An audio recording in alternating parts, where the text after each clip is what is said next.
লগত জড়িত সা-সামগ্ৰী আৰু পিঠা-পনা প্ৰদৰ্শন কৰি শিক্ষাৰ্থীসকলক অসমীয়া কৃষ্টিৰ লগত চিনাকি কৰোৱাৰ চেষ্টা কৰিলে বিদ্যালয় কৰ্তৃপক্ষই। মৰাণৰ পৰা আমাৰ জ্যেষ্ঠ সাংবাদিক কৰোণা ফুকনৰ এক প্ৰতিবেদন চাওঁ আহক। হয়, এতিয়া নিৰ্বাচনী ধামধুমীয়া খবৰ।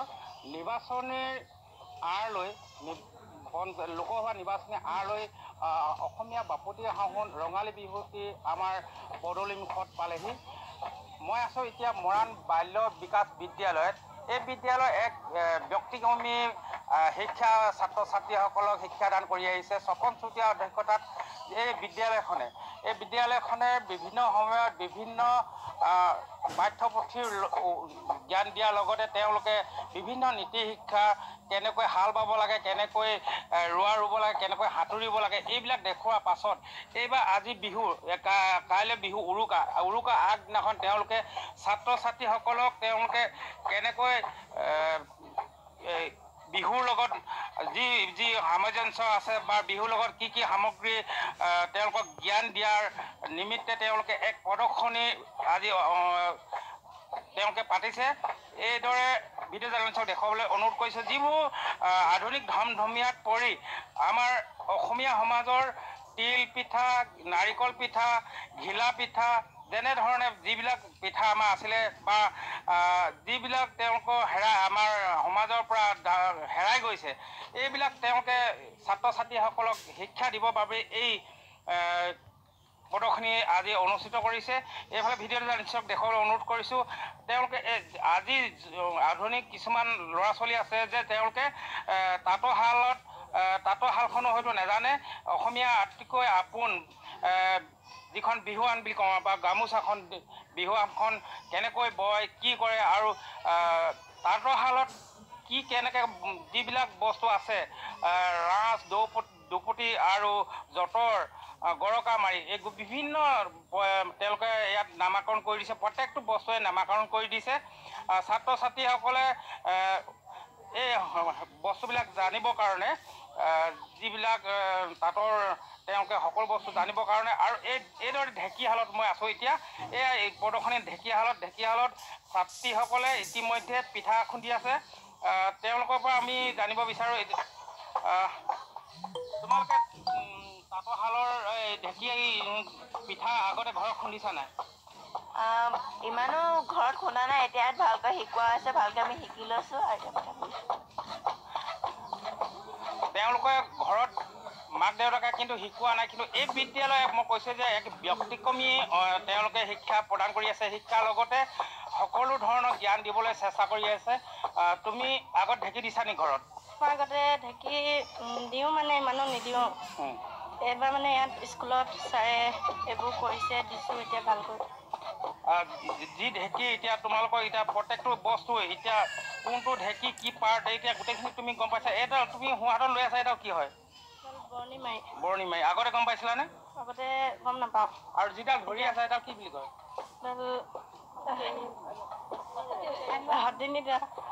সতিনী জৰি। এইবিলাক তোমালোকে, মই এইখিনিতে আৰু এগৰাকী ভণ্টি আছে, শিক্ষাৰ্থী আছে। ঢেঁকীৰ লগত তুমি যোজনা লগাই বা সমাজ ৰাখি বিহু গীত গাব পাৰিবানে? ধুপু ধুপু কৰি চিৰা খুন্দি ইছিলো, চিৰা খুন্দি ইছিলো, তেতেলি পতিয়া হ'ল, চেনায়ো নাহিলে ময়ো চেনা খালো, ময়ো চেনা খালো, কলহতে মলঙি গ'ল। ধন্যবাদ। হয়, এইদৰে বিহু গীতো তেওঁলোকে শিকাইছে। চুমি বৰুৱা আছে, চুমি বৰুৱাই এই গোটেই হেৰিটোৰ সাংস্কৃতিক দিশটো চুমি বৰুৱাই, আমি জানো যে চুমি বৰুৱা চুতীয়াই তেওঁ চোৱা চিতা কৰি থাকে। আমি চুমি বৰুৱা চুতীয়াৰ ওচৰলৈ আমি যাব বিচাৰোঁ।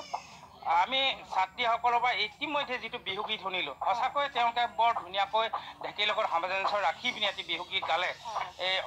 যি ধৰণে শিক্ষা দিয়া হৈছে, এইটো কিমান দিনৰ পৰা দিয়া হৈছে?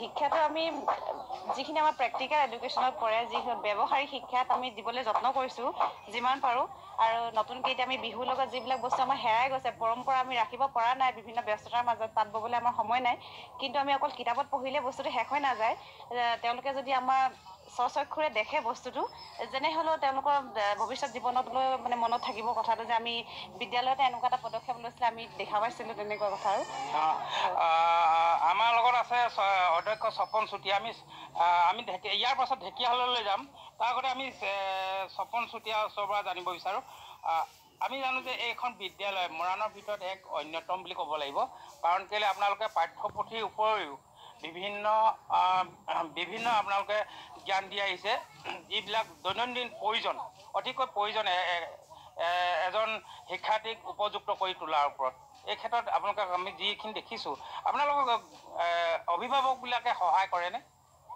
হয় আমাৰ মৰাণ বাল্য বিকাশ বিদ্যালয়ৰ এটা অন্যতম শিক্ষাৰ ধাৰা আমি প্ৰৱৰ্তন কৰাৰ মুখে আগবাঢ়িছোঁ ছাত্ৰ ছাত্ৰীসকলক ব্যৱহাৰিক যিখিনি জ্ঞানৰ প্ৰয়োজন আজি অসমৰ সাংস্কৃতিক জগতত বহুখিনি পৰিৱৰ্তন আহিছে আমাৰ পৰম্পৰালৈ বহুত পৰিৱৰ্তন অহাৰ ফলস্বৰূপে আমি কিছুমান বস্তু ছাত্ৰ ছাত্ৰীসকলক দেখুওৱাৰ পৰা আমি বিৰত থাকিব লগা হৈছে বা আমি উপযুক্ত পৰিৱেশৰ অভাৱ অনুভৱ কৰিছোঁ বাল্য বিকাশ বিদ্যালয়ত আমি এই কথা গুৰুত্ব আৰোপ কৰিছোঁ যে যিমানখিনি সম্ভৱ হয় আমাৰ অসমীয়া জাতীয় জীৱনৰ সংস্কৃতিৰ লগত জড়িত খাদ্য সংস্কৃতি হওক বয়ন শিল্পই হওক বা আমাৰ ৰন্ধা বঢ়া যিখিনি প্ৰস্তুত কৰাৰ আহিলা বা বিহুৰ লগত জড়িত যিখিনি পিঠা বা আমাৰ জাতীয় জীৱনৰ কাপোৰ কানিৰ লগত জড়িত যি তাঁতশালখন আমি এইবিলাকৰ লগত যদি তেওঁলোকক সঠিকভাৱে আমি পৰিচয় কৰি দিব পাৰোঁ তেতিয়াহ'লে ই তেওঁলোকৰ বিদ্যায়তনিক জীৱনতো বহুতখিনি সহায় কৰিব বুলি আমাৰ ধাৰণা আৰু এই ক্ষেত্ৰত আমাৰ বিদ্যালয়ত যিখিনি ইতিমধ্যে অনুষ্ঠান কৰিছোঁ যে কৃষিভিত্তিক অনুষ্ঠান কৰা হৈছে আনন্দ উৎসৱ অনুষ্ঠান কৰা হৈছে